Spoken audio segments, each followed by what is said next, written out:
In today's video, I'm going to teach you how to make a new table view and use database properties in Notion.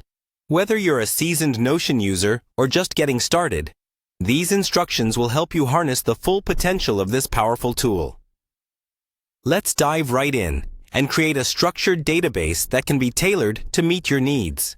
First, head over to the left side of your Notion workspace and locate the option to add something new. You'll see it there, ready to start your new project. In this scenario, we want to choose Empty Database. This option gives us a blank slate upon which we can build our customized table. At this point, it's time to decide what you'd like to track or organize in this database. For instance, if you're creating Notion tutorials like I am, type in your chosen title. After you've named your database, let's shift our view to the table format by selecting Table. You'll see your new table appear with default columns that can be customized further.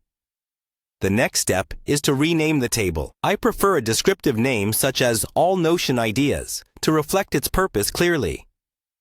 Now, let's add an important organizational feature, a Categories section. Click on Add Property, and we're going to call this Categories. We want this to be a select property, so go ahead and click on Select. Now, before categorizing, create some space by adding pages. Click on New Page to add one, and then add a few more by repeating this step.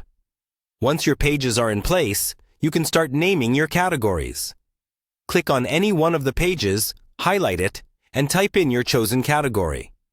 For example, I'm typing categories like Tables and pressing Enter to confirm. We'll proceed by adding more categories. Click on Highlight again for a new page and type in another category like Relationships and confirm it. Continue this process for any additional categories you might need.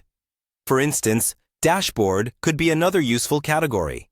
Once your categories are set, we can modify the names of the items on the left. Click on Name to highlight it and go ahead and type in what you feel works best, such as Title of Video. Let's give our table more context. If you want to provide additional explanations, you can do so by clicking Open. In this section, you can add comments and details to further enrich your table view. Once you're done, click on Highlight to return to the main pane. Finally, let's make it interactive by adding a checkbox. Click on Add Property, select Checkbox, and let's rename it to something like Uploaded. This way, you can keep track of your progress. To make it more visible, click and drag the uploaded checkbox to the left side, positioning it prominently so you can easily see and check off all your completed tasks.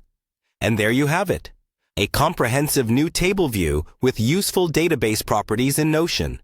I hope these steps have helped you organize your workspace more effectively. If you enjoyed this, be sure to stay tuned for more tips and tricks on getting the most out of Notion.